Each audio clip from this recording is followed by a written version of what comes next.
So what is up, guys? Nick here, all my Samsung phones collection video. Now, the reason I'm making this video is because I've done one before on my iPhone series, a few of them actually. I'll be bringing part 4 as we file in some new iPhones later this year. But the reason I'm making this video is to be transparent with you so you know which phones I have in case I missed a video. You need to know something about a certain phone so we can get those videos created. And the reason I get these phones is just for the channel. There's no need for any one person to have this many phones unless you're actually creating something with them or doing something productive with them, because what's the sense? You can't use every phone every single day. It's just overwhelming.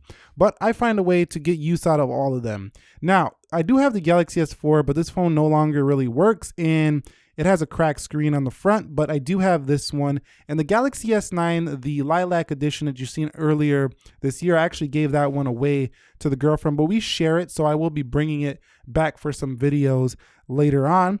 But let's go on to the Galaxy S5. So you've seen the Galaxy S5 on my channel. I really love the Galaxy S5 because it was one of the first Samsungs with the water resistance, and it had the back that, you know, could come off and you could change the different colors. You also had that battery door that would fall off, but it was a pretty functional, durable little Samsung, and it actually still works just fine to this day, the Galaxy S5. So that's the first one in the collection. Pretty decent camera, but a little bit blurry on the selfie mode for this phone. Still got a great Super AMOLED display here and a pretty compact body, but not the most premium feeling Samsung. Then Samsung went to the Galaxy S6. That one I don't have, or the Galaxy S6 Edge or S6 Edge Plus. I got to add those in here.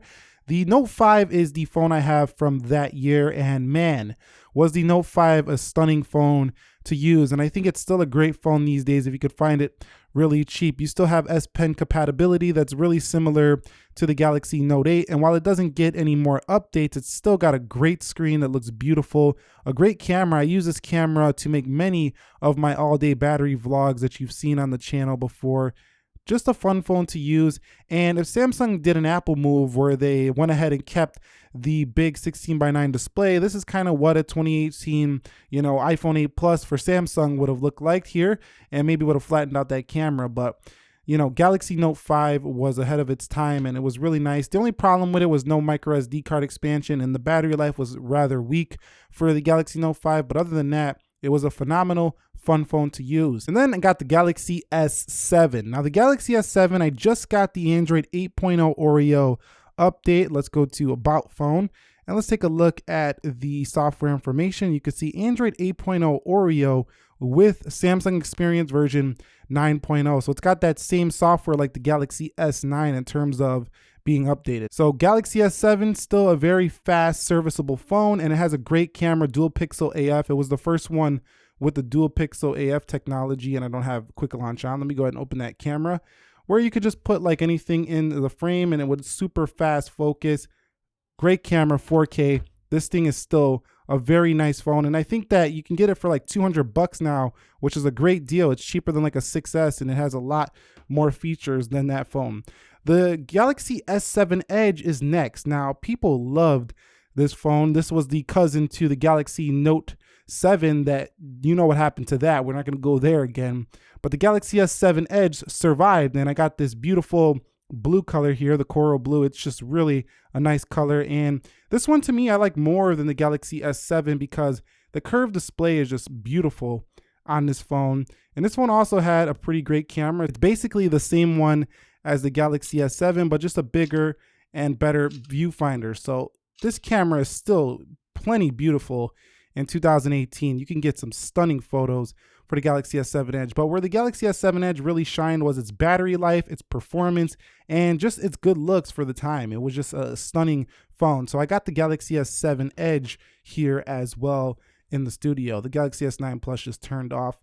We do have the Galaxy S8 up next. Now, the Galaxy S8 was like a mashup to me between the Galaxy S7 and S7 Edge. The S8 Plus right here we'll get to next. It's just a bigger version of this phone. But the Galaxy S8 is one of my favorite phones. It's so comfortable to use. It's like, just look at the way that thing just sits in the hand. It's just so ergonomic. So if you're looking for a phone that's easy to one hand, this reminds me a lot of the iPhone 10. It's just lighter. The Galaxy S8 has got to be high on your list. This phone does everything and does pretty much everything well. And a lot of people are still buying this phone to this day. So Galaxy S8 still updated, still beautiful, and has really good ergonomics. Also, the fingerprint scanner, not in the best location, but the camera is stellar on here. The display is beautiful, and it's a very comfortable daily driver in the Galaxy S8 series. Infinity display introduced over there. Next up is the Galaxy S8 Plus. Now the Galaxy S8 Plus, you've seen me cover this phone multiple times on this channel. This phone is just a bigger version of the Galaxy S8, and to me, I like the smaller one a little bit better here because this is hard to reach sometimes up to the top. But overall, if you like big phones, this one with the Android 8.0 Oreo update got much smoother and faster to use on the day-to-day. So just using the Galaxy S8 Plus now, you probably don't even need an upgrade to the S9 or S9 Plus. It's been that great. So overall, a beautiful Infinity display here on the top. You do have the amazing camera on the rear as well. This thing could shoot 4K. It's still on par basically with all the latest and greatest tech that you can buy right now in 2018. And you can see you get phenomenal photos here. This is a modern smartphone by all means. The Galaxy S8 Plus, you've seen it multiple times on the channel. Next up is the Galaxy Note 8, and you guys know by now this is my favorite Samsung smartphone available currently until the Note 9 comes out next month. And the Note 8 I've had for almost a year now, and this thing just runs fantastic, especially on Android Oreo. The Samsung lag thing that people talk about, I've never had any lag on this phone, and I've had this phone for almost a year now since the original launch of this device, and I've covered it multiple times. That's the Galaxy Note 8, the biggest display out of all of these Samsung phones and the best stylus functionality you're ever going to get on a mobile device in this Galaxy Note 8. Now I'm talking about like a smartphone, not the Apple Pencil. We're talking about a smartphone here.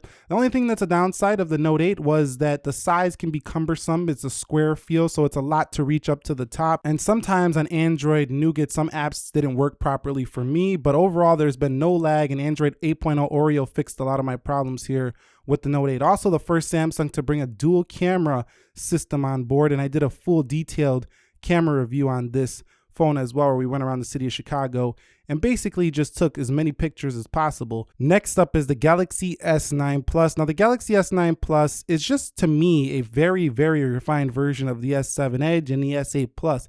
It's just like the ultimate of those two phones combined, just fixed every problem there. And here's the Galaxy S9 Plus. Great camera, beautiful display, good ergonomics, more screen than ever on any Samsung, dual camera, the first for the S series, fingerprint now in the right location. This phone hits all the marks for a Samsung device, and I've had no lag with this, and I've had great camera experience. You've seen one tiny lag that we had in one gaming video, but I'm talking about on the day-to-day, no issues. So the S9 Plus definitely in the high rankings for one of my favorite Samsung phones. It's probably second in line to the Note series. But if I use the S9 Plus, it's a faster phone than the Note 8. It has a better camera than the Note 8. It's just it doesn't have a stylus. So that's where the Note 9 comes in. So that's it. Those are all the Samsung phones in my collection right now. If you guys want to see any videos related to any of these, pertaining to any of these that I missed out on, go ahead and comment your thoughts down below. I know it's not the biggest collection ever, but I kind of steer clear of the budget phones. I used to do some Samsung budget devices. I actually got rid of those, didn't keep those around. I only keep the flagships around now. And which Samsung phone do you use? Comment that down below as well. If you found this video entertaining, enjoyable, do me a favor, click that like button for me. And if you're new here, consider subscribing for more. Nick here, helping you to master your technology. Be sure to be well, and peace.